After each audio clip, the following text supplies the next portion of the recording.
In the summer of 2024, Bangladesh erupted into political upheaval.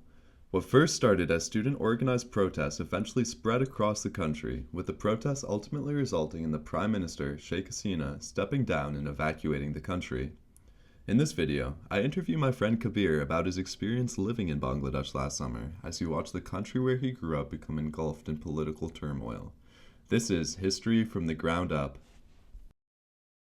The reason I was in Bangladesh was because I had to renew my visa, and I figured that I could spend some time with my parents too while I did that. After 2-3 days, I heard that there was some protests going on because of quota movement. The quota reform movement is the name given to the protests of last summer. This was actually the second iteration of the quota reform movement, following protests in 2018. Students had protested for the system's removal, and although Hasina promised it would be abolished, it was only partially removed. It was fully reintroduced after last January's election. Kabir then explains the history of this system and what purpose it serves. So what happened was that after 1971, after the Liberation War, the government thought that it would be good for children and grandchildren of freedom fighters to have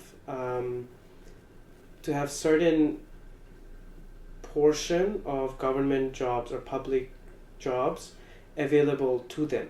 First of all, being children of freedom fighters makes sense, and that you get some sort of privilege because your parents have literally fought the war of liberation, like your parents are probably the reason why the country exists. But what didn't make sense was the 30% of the seats.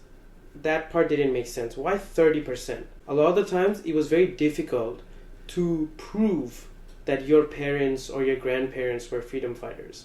Just because a lot of these things were not documented. And even if they were documented, a lot of these documents are not available to people, right?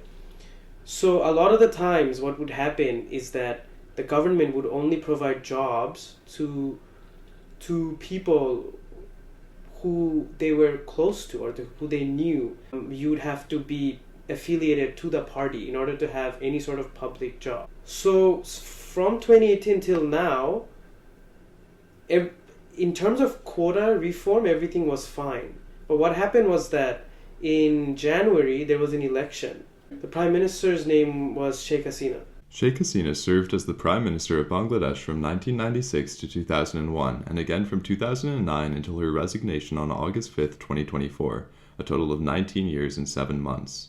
It consecutively became more and more fraud of an election. When in this last December, when the election happened, it was just outright fake. It was not even an election because the opposition party had left. So everyone thought that the election was completely fake. And then they win, and people were not happy about that at all. And of course, recession is a massive issue right now. Prices of goods have been increasing everywhere, right? I think people are feeling that their standard of living is decreasing, especially in Bangladesh. So I've kind of seen protests throughout my life, I've heard people or my friend who were there on the ground saying how people were expressing their frustration with the government. And when a government stays for that long, it's a revolt is bound to happen. All the institutions have been corrupt to the core. People are hungry. They don't have jobs. The new generation have never voted. If you had never voted, you would feel the anger inside.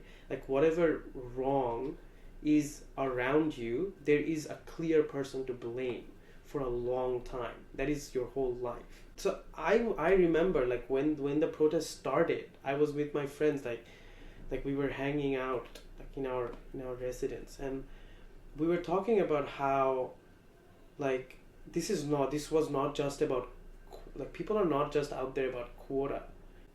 What students, like, I think really wants or wanted was really to, like, oust the government, because they have been wanting to do that for so long.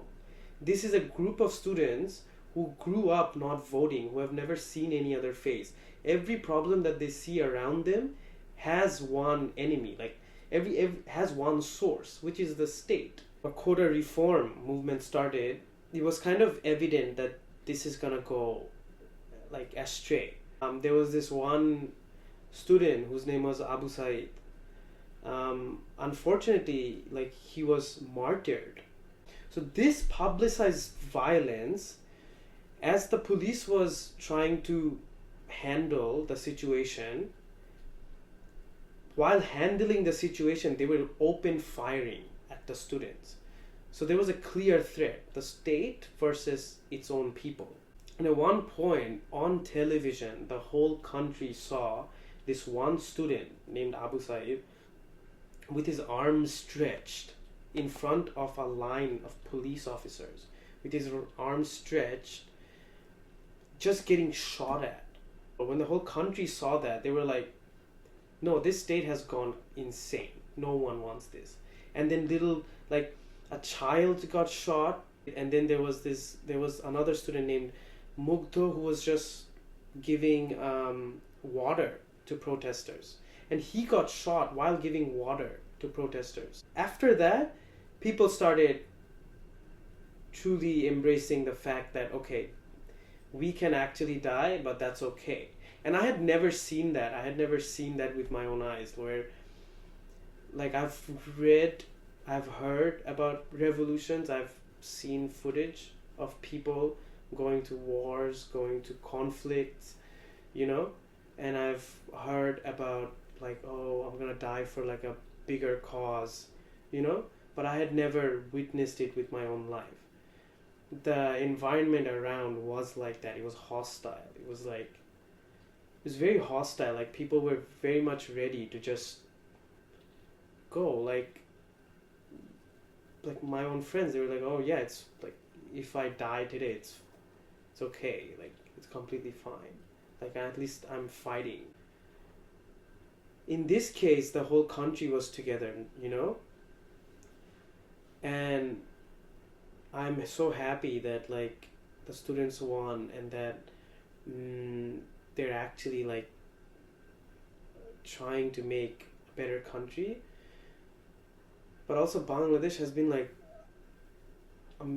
insanely unlucky with leaders, and I think that's where the trust issues started to come from. I mean, of course, I was scared. I was actually just scared of my own life. I was scared for my parents' life, and it did seem like there's threat just imminent. At one point, there was no state, there was no police. The police had crumbled. All sort of institutions crumbled, right? There was no body that was there for security of people. So for like 2 or 3 days, it was just plain anarchy. And I think that was the scariest part of, like, my whole journey. Like, I would stay up all night, because I'd rather stay up all night and sleep all day, because at least during the day, someone's awake. I then asked Kabir about the Liberation War of 1971, which was the war against West Pakistan that created Bangladesh, and how it relates to this movement.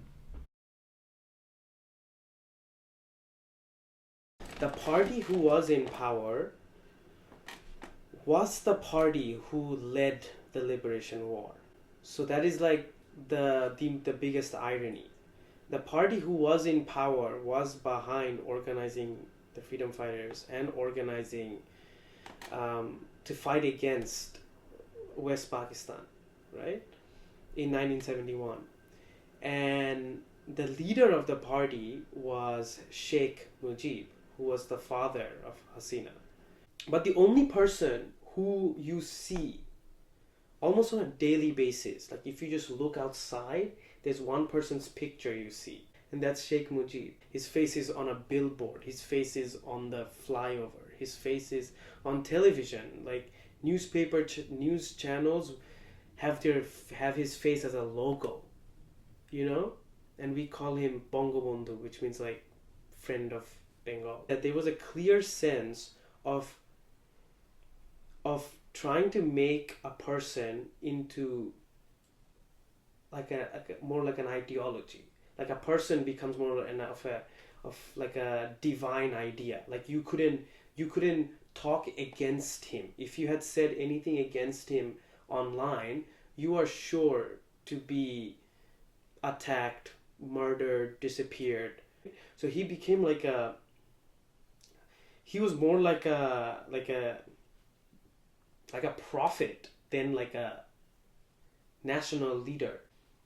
And that fell apart because the minute Hasina quite shamelessly fled the country, people like climbed up on a massive statue of Sheikh Mujib and like broke his neck and like pulled his head down.